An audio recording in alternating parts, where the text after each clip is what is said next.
Everyone, it's Jeremy. Welcome back to the Slowest Blitz, where we are playing Asphodel. This is turn 20, and we left turn 19 on a little bit of a cliffhanger. So let's jump into that particular portion, right? Turn 18 and 19 were very pivotal moments for us in this game. Turn 18, we suddenly found ourselves in a 3v1, and then turn 19, through some negotiations, we found that 3v1 turn into a 2v1, but kind of like via the nature of how Dominion's games are often played over the course of several days, we made tactical decisions initially, then did diplomacy and changed things, and then did not change some of the original tactical decisions, which is not great. And that not great scenario is going to result in this battle in Phaeacia. So we can see basically almost everything that Phaeacia probably has left is now coming back on their capital. We have a huge, almost completely edge-to-edge wide battle line of Colossi light infantry. We have an actually decent-sized stack of heavy cavalry here, a few Gigantes, and a mix of Colossi Heaventry and Orichalcum Guard, as well as some Phaeacian archers. And then we can see 1, 2, 3, 4, 5 Colossi Weavers, a Colossi Queen, and of course, it's cold outside, baby, the Titan, which is Phaeacia's god. This is a pretty big army at this point in the game. Not the largest by any stretch of the imagination, but this sized army with this much mage support could be expected to beat a lot of things at this point in the game. It would not have beaten what we had in Phaeacia, but it will beat what we have in Phaeacia. We have a little stack of mannequins. We have some centaur archers, the province defense here, and then a small contingent of black centaurs and centaurs with a few mages. So we'll go ahead and play through and see how this goes for us. We see lightning bolts coming out. We see our harpies are going to fall and die almost immediately. Interestingly, our Winter's Chill guy with the pebble staff does actually start to freeze the shit out of these fucking heavy cab, which is kind of funny. So that's kind of interesting. We get some solar rays coming out from Phaeacia's side, lightning bolts, some flame bolts from Baby It's Cold Outside, and then a couple of our black centaurs do get body ethereal. We'll speed this up to a 2. And really, this is just a situation of not having enough mass. We can see we kill off the heavy cav. A lot of our black centaurs get into the flank on these Colossi light infantry, and they do work. This absolutely would have been a victory if we had our army here. Not all of the forces that we have, just the army that we moved away. Which consisted of another 30-something or so Black Centaurs, and another 20-ish Sagittarian carcasses, and I think a few, like 10 or 20 mannequins, right? Would have been enough to win this battle handily, honestly.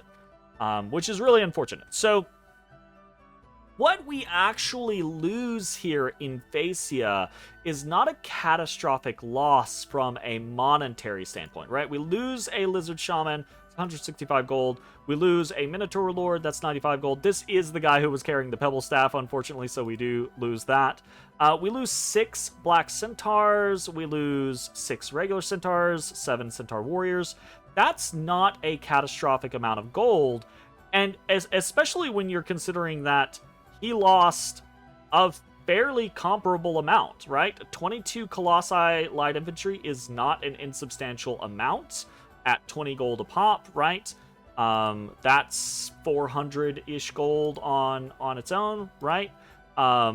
The heavy cavalry are 40 gold a pop. That's 400 gold right there, losing 12 of them. So we didn't...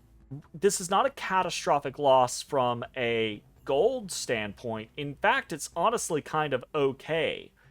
But it is a pretty bad loss from a tempo standpoint. Finding ourselves in a 2v1 now, not a 3v1, but still a 2v1, or if you want to argue it, a 1.5 v1, right? If you want to argue that Phaeacia doesn't have enough left to be a full combatant, which I don't consider. But if you want to make that argument, this is a big tempo loss, right? If we'd had, we can actually check real quick. If we had, this is the force we moved out. 33 Black Centaurs. We're not going to count these because they would have been on bodyguard. 21 Sagittarian carcasses, and a couple of Carrions, but namely some Carrion behemoths, which would have done work, right? If we had had this force, 10 Black Centaurs killed 24 units. If we had another 30, right, that would have been another 60 to 70 units killed by those Black Centaurs, and it would have been a rout, right? Because even without the additional, the Sagittarian carcasses kills or the Carrion behemoths kills, which the Carrion behemoths would have done work, even just 2 of them, that amount would have slaughtered the flank of Phaeacia and would have routed them. Probably would have killed most, if not all, of their mages, and very likely would have killed the Titan of Forethought if he had not gotten off of the battlefield in time. Because he didn't have a kit, he doesn't have a lot of defensive measures, etc., etc. So if we hadn't had this tempo loss, it's an even bigger tempo loss, not because of the actual loss of units, but because of the missed opportunity that was all but guaranteed in our hands, right? So if we take a concept of like we moved this far because of the loss, it's not a big deal, but we could have moved this far with the win, right, from the concept of tempo, and the difference between those 2 points is a very big deal, right? So that is extremely unfortunate for us. We also, we won't show this because this is just handoffs. We take back Sitha and Ikden from Ulm, which is no big deal.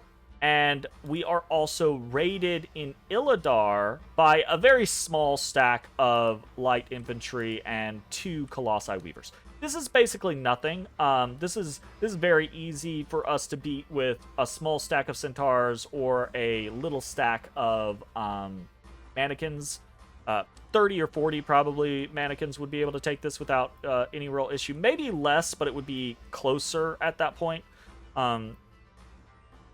So maybe like 20 would be able to do it, but that might not work out. So regardless, this is not extremely threatening, but it is a problem because this is something that Phaeacia can start pumping out little raiding parties like this relatively quickly from Vaucluse, and this is something that can become a big issue around this pond, right? Other things that we get to see, we attack in the Kingdom of Dara against Man, and this is just our little raiding party, 5 Black Centaurs, going up against 6-ish PD, something like that, not a big deal.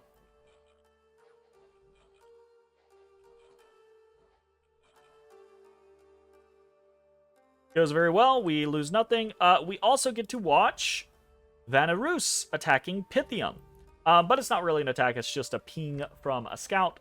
And they get to see, and we get to see, that Pythium just has their PD on their capital right now, and that's it. So no big deal. Other things that happen on this turn, we have achieved Conjuration 2 and a Conjuration 3 on our little run up. We have an unexpected event in Scytha. A local sect is flourishing. Their leader preaches that labor is for the wicked, so we lose some dominion, gain some sloth, and lose some resources. Not great, but not the worst thing to happen on the face of the planet.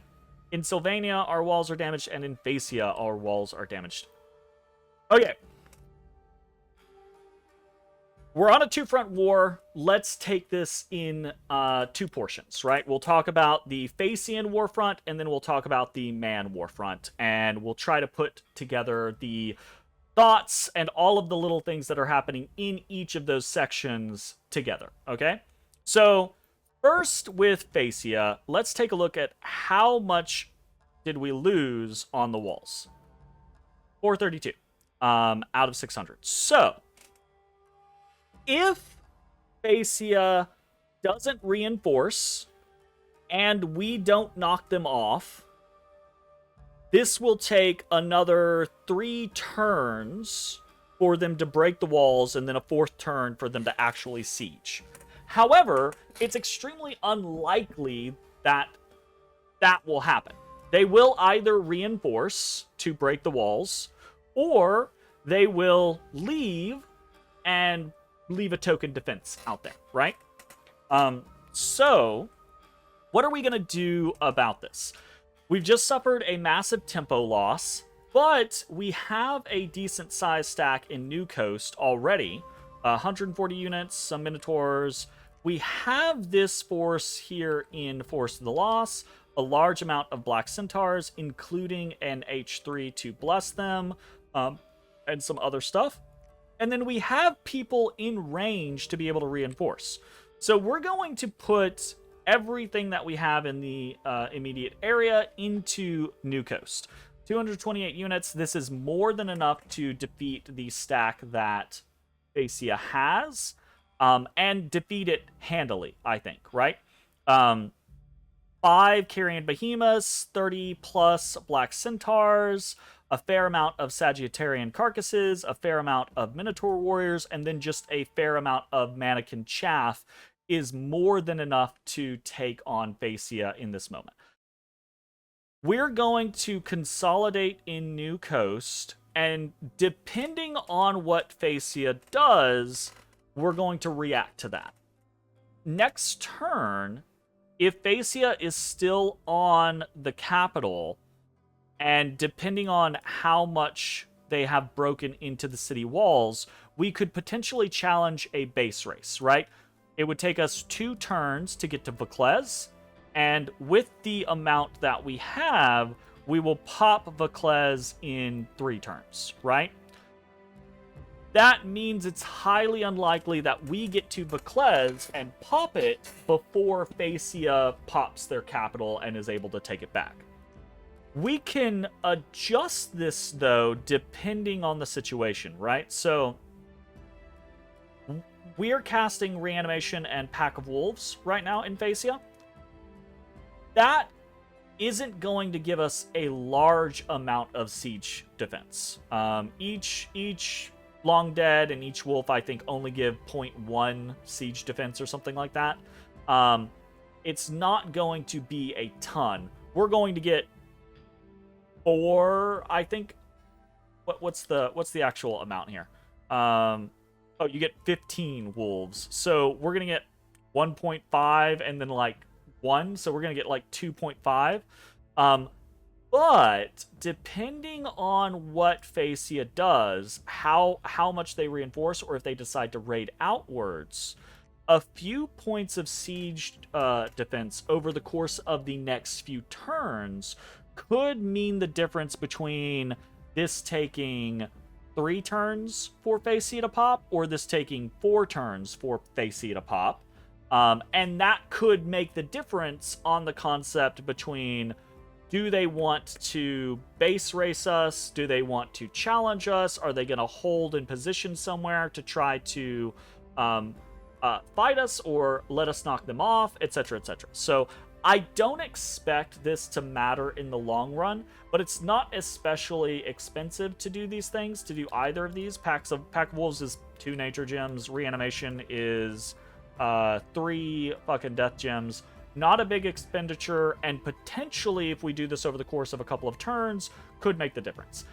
Even if it doesn't make the difference in the fortifications base race type scenario, it could make a difference in just giving us the opportunity to siege or raid around. A bunch of wolves and some reanimated skeletons will actually do just fine against a fair amount of province defense. So this is going to be something that we can utilize later on anyways, and might help us with a little bit of a base race type scenario. My assumption, though, is that we're not going to have a base race situation. I expect we find next turn that Phaeacia is either moved or heavily reinforced the capital so that they can try to pop it as quickly as possible, which means we'll just try to knock them off. And as soon as they see everything that's here, my assumption is they won't let us knock them off. They will just move, leave a single individual there to hold the fort down. And then they're going to try to raid around, would be my assumption. Continue to use Vecles to reinforce themselves, train new troops, try to get an army back that can actually take a standing fight, and be very annoying and raid us for as long as possible, while man is the issue, right? The hope from Phaeacia being man puts enough pressure on us that they're able to take back their lands and limp away from this war with what they originally had, is the theory. Also keep in mind, at this point, it's unlikely that Man and Phaeacia know 100% that Ulm is immediately out of the war. They might suspect it. They probably should suspect it, considering there were no major battles from Ulm and Ulm pulled their armies back. But that's not to say that it's not possible that they just fainted me, saw I had a big stack, and were like, okay, let us reconsolidate, or etc., and then go for something else, right?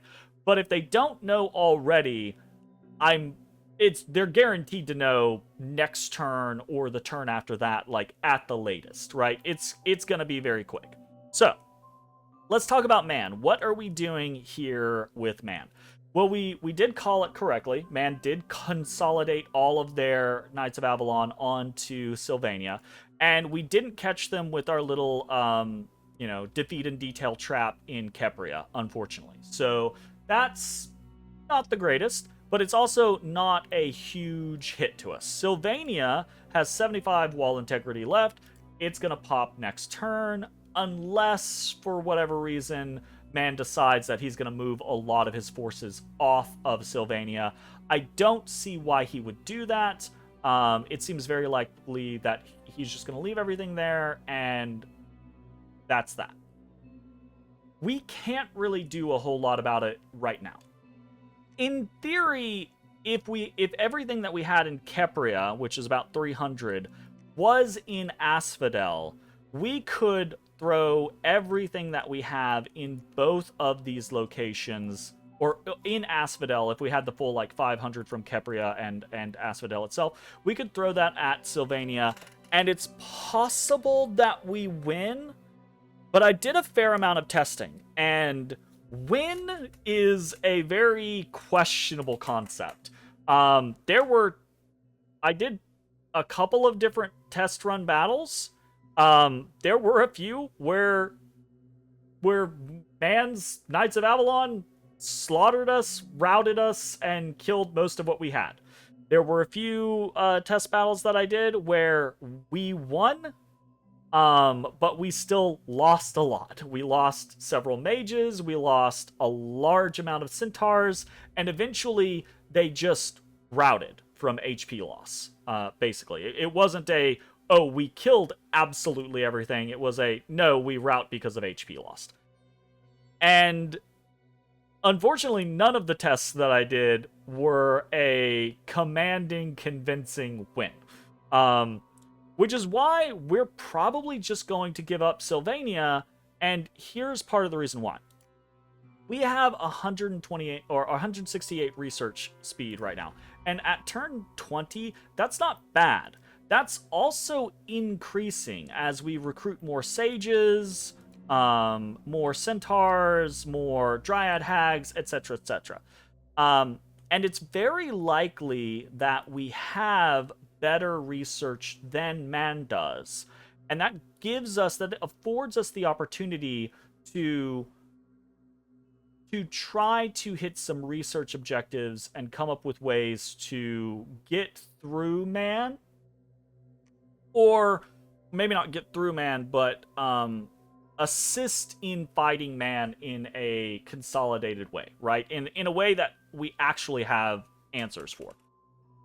The Knights of Avalon out of the package are such good units. And the fact that man needs a lot of monks to facilitate blessing all of the Knights of Avalon is a double-edged sword and a very good package against Asphodel, period.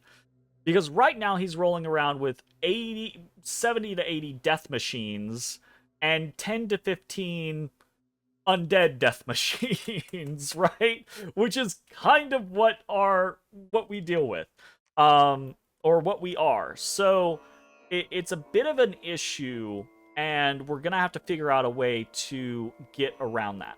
My hope is that we're gonna be able to either we're gonna get lucky and catch Phaeacia, and then be able to wipe Phaeacia off the map and fight man from two different fronts, or we're going to be able to slowly choke Phaeacia out, and do much the same thing while we let our escalating research get us to a point to where we can actually come up with good opportunities against man. So what are we actually doing this turn against man? We're doing a little raid. We have Centaur Hierophant here in Sylvania, who we don't have a reason to just let him die, so we're going to go throw some satyrs. This could still end up with him being dead. We probably should go for something like Lovendalen so he has a better opportunity to retreat, or any opportunity to retreat, I suppose. But unless this is a large amount of PD, like 10 plus, we should probably be able to win in Iron Peaks, but that's no guarantee, so we'll see how that goes, right?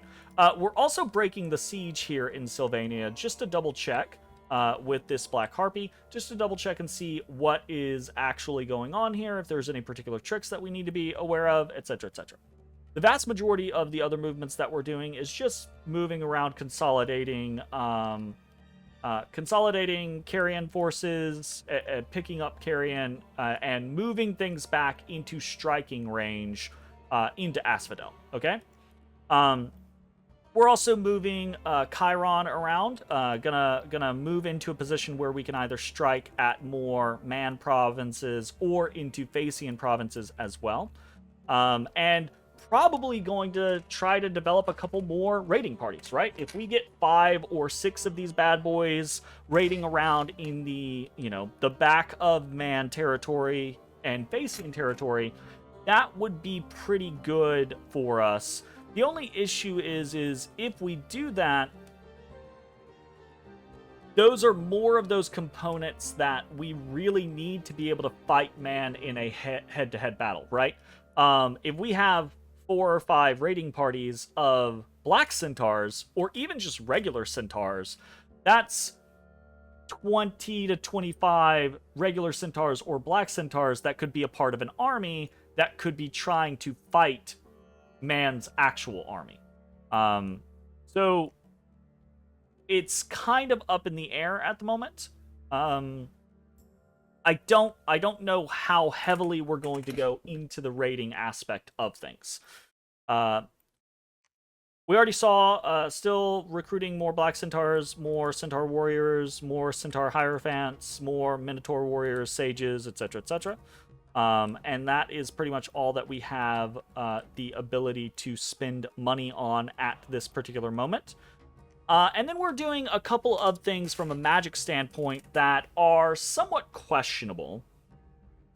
We'll talk about what we're summoning up here first. So the first thing I think is actually perfectly fine. We're doing a cast of Revive Wights. Revive Wights is going to get us, for 20 death gems, is going to get us 5 Wights. Wights are actually quite strong. Quite strong. Let me look them up real quick.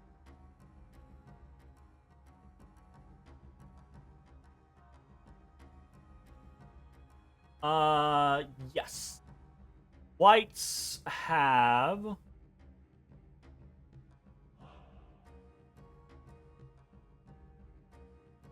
Sorry. Whites have 20 HP. They have 19 protection. They have pretty high morale. They hit fairly hard. They have a Bane Blade that does 23 damage. So that is actually hard enough to go through the protection of the Knights of Avalon. You don't get a lot of them. And their chill aura, which is also typically another really good thing about them, isn't going to be effective against the Knights of Avalon because of the resistances that they have. They have frost resist, right? Let's check. Yeah, they have cold resistance, so it's not going to do anything against them. But it also won't do anything against our mannequins, so we can mix them in to like the front line of mannequins, and that can actually be something that can kill some, potentially break through the center, or hold the center is more likely against a group of Knights of Avalon. I think that is a pretty fine cast, though 20 death gems is pretty big at this particular point in time. The more questionable thing, I think, is summoning killer mantises. Probably what we should be spending our gems on right now is summoning things like Carrion centaurs for more reanimation, so we can escalate our reanimation faster, so that we have more and more mannequins to respond with, especially stronger mannequin types, but just more mannequins in general is a pretty big thing. We have not been doing any... really summoning of Carrion centaurs, which is probably not a good thing. We've been spending all of our gems towards putting up fortifications. At this point, especially that we're in battle, we really should be putting more gems into Carrion centaurs, or specifically into Carrion lords. We could get a Carrion lord, one Carrion lord every three turns. That would be a pretty big deal. I don't know that that's better than, just that many Carrion centaurs, right? Actually, it'd be like 4 Carrion centaurs. But we definitely need probably a Carrion lord up here, period, for its ability to bless. We have plenty of hags. Hags can bless as need be. But we probably should put the nature gems into a Carrion lord sooner rather than later. But instead of doing that, we're doing some killer mantises and a Call of the Wild. The Call of the Wild we'll talk about here in a second. Killer mantises are not strong enough to hurt a Knight of Avalon.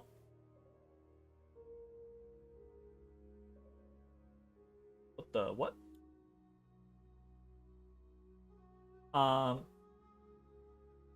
Because of... I don't know why it's doing this. Oh, my bad. I didn't click on the thing. I apologize. They deal 14 damage on hit. It is piercing damage, but it's not enough to really cause concern for the Knights of Avalon, I don't think. However, they are magic beings, and I think... yeah, our Hierophants can't lead them, but our Hags can. So, I still don't think this is actually a good idea in hindsight, but I think my concept was that we wanted to get probably some Black Dryads, and the thing about these Killer Mantises is they're not especially expensive, right? A single cast is 5 gems, and you get 10 plus out of them. So one cast is enough for a raiding party, right?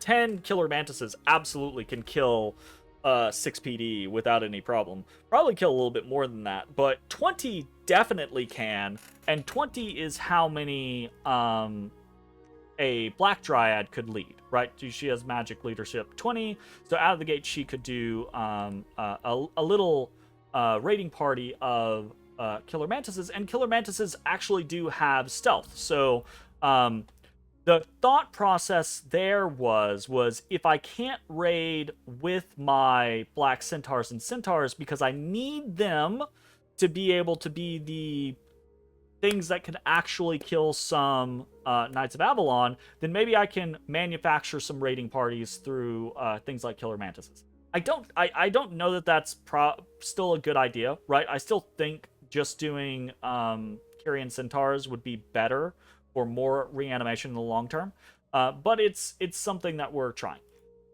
Other thing is Call of the Wild. I should be summoning a Carrion Lord, but instead we're using our turns to do a Call of the Wild, and we're targeting this lovely little fucking forest next to Man that has a temple in it, and we're gonna see how this goes. And if you're not aware of Call of the Wild requires Nature 4, which is not something a lot of people have out of the gate, and certainly not a lot of people have that around the level of Conjuration 3, right? Conjuration 3 is super early. That is not something that a lot of people just have floating around is Nature 4 at this point in the game. There are some nations that have it, but not a lot. For 9 nature gems, you will summon basically 40 wolves and a werewolf. If you target a forest, it'll be 40 wolves and a werewolf. Anything else non-forest is only half that amount, so about 20 wolves. I think it's somewhat randomized, but it might not be. This is actually, like I said earlier, with the concept of doing some pack of wolves reanimations, wolves are actually not bad. A large pack of wolves can run down 6 PD with ease. So 40 wolves hitting a province where they're not expecting it can absolutely pop something. What we're looking for here is to do economic damage and to try to give Man a pause, right? So Call of the Wilds has a 4-province range, which means 1, 2, 3, or 1, 2, 3, 4. It's kind of like this area down here, right? Like, we can't really go up into this section, which is unfortunate. But we could if we took Sylvania back, right? We could Call of the Wilds up into this space as well.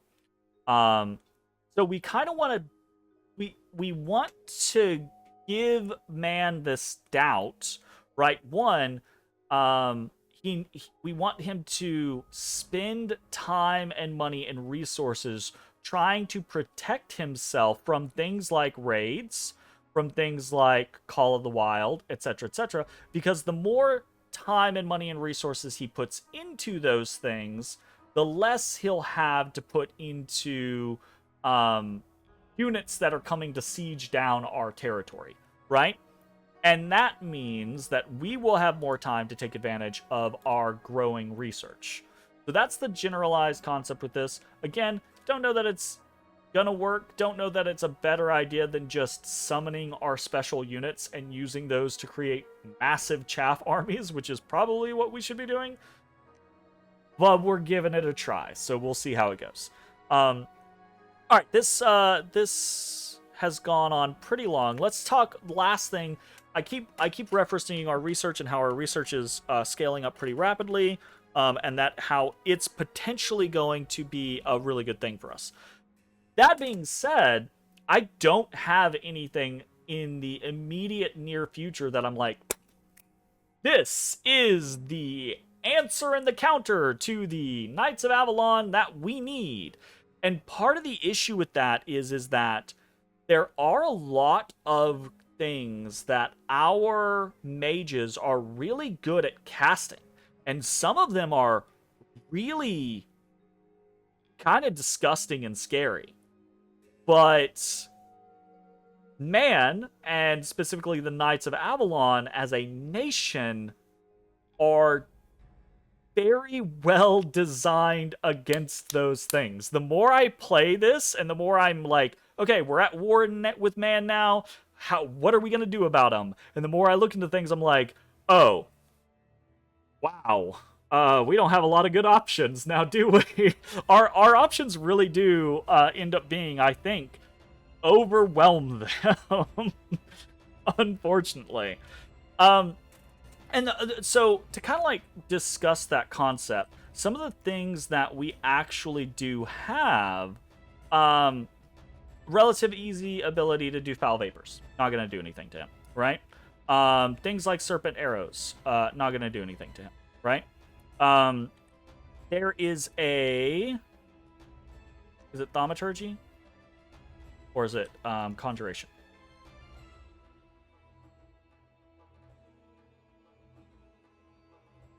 Or is it alteration? Venomous Death, I think is what it is. Yeah. Venomous Death absolutely wrecks, destroys, and we are a nation that is extremely good at using this spell. Not really gonna matter against man. It could do something, but it's unlikely to do what it normally would do, which is one-shot kill a lot of people, right? Or if not one-shot kill, lead to a very quick death. So we're leaning on research, but we're not 100% sure what we're going to be doing with that research. But we do have some options. So in the quick immediacy, we're going to pop up on Evocation 2.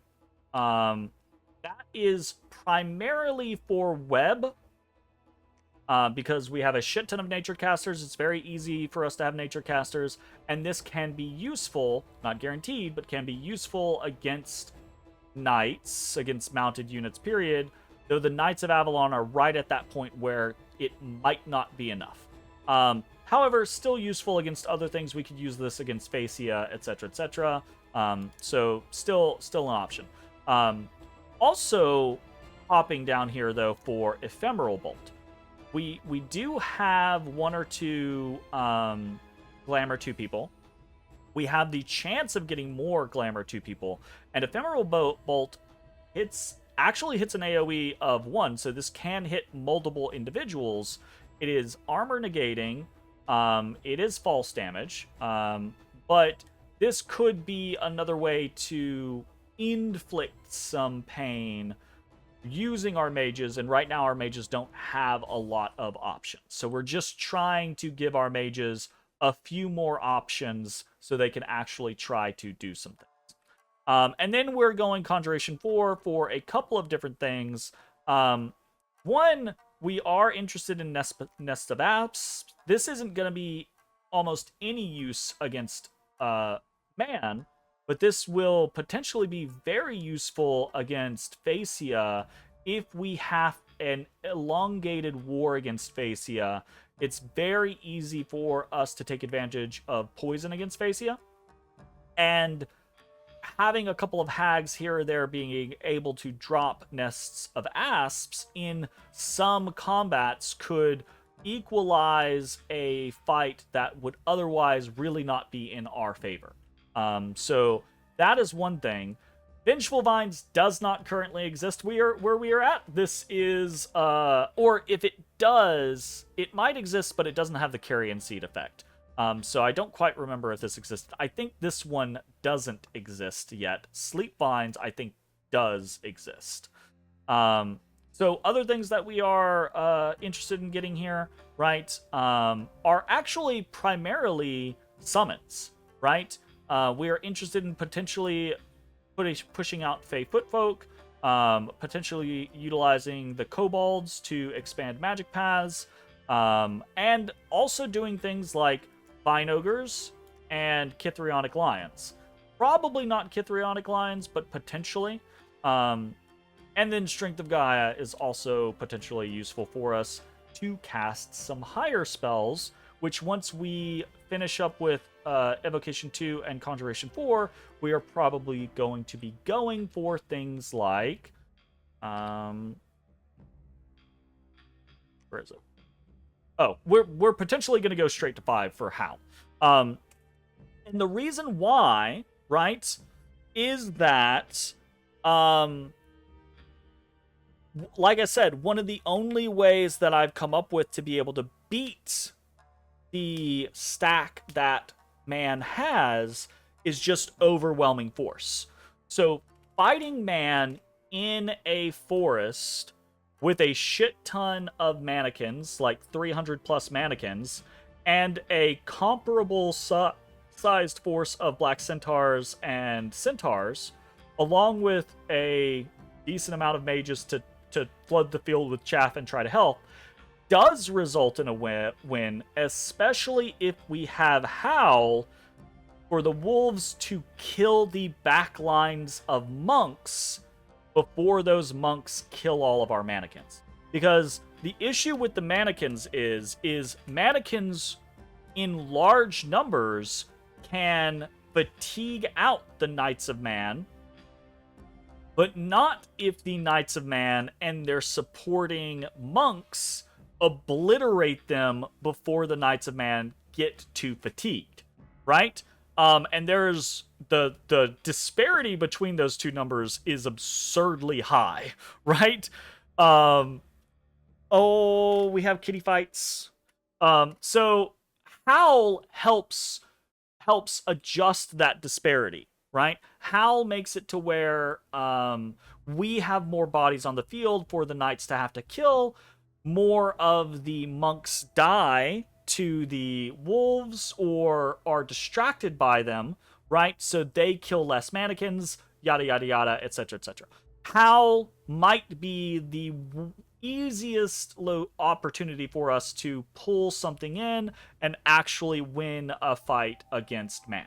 So it's very possible that we're going to dip into Evocation 2 just to give us some more options, and then go Conjuration 4, Conjuration 5, and see how that works. So, this has turned into a very long video, very long-winded. I haven't been recording for a while, so this is me jumping back into recording. Got a lot to say, got a lot to do. Things are heating up. Very excited to see how this goes. We'll see you next time. Bye-bye, everybody. Hey everybody, thanks for watching. If you enjoyed the video, consider leaving a like, commenting, or subscribing. It really helps me out. If you'd like to see me live, head over to my Twitch at twitch.tv/thedistanthorizon.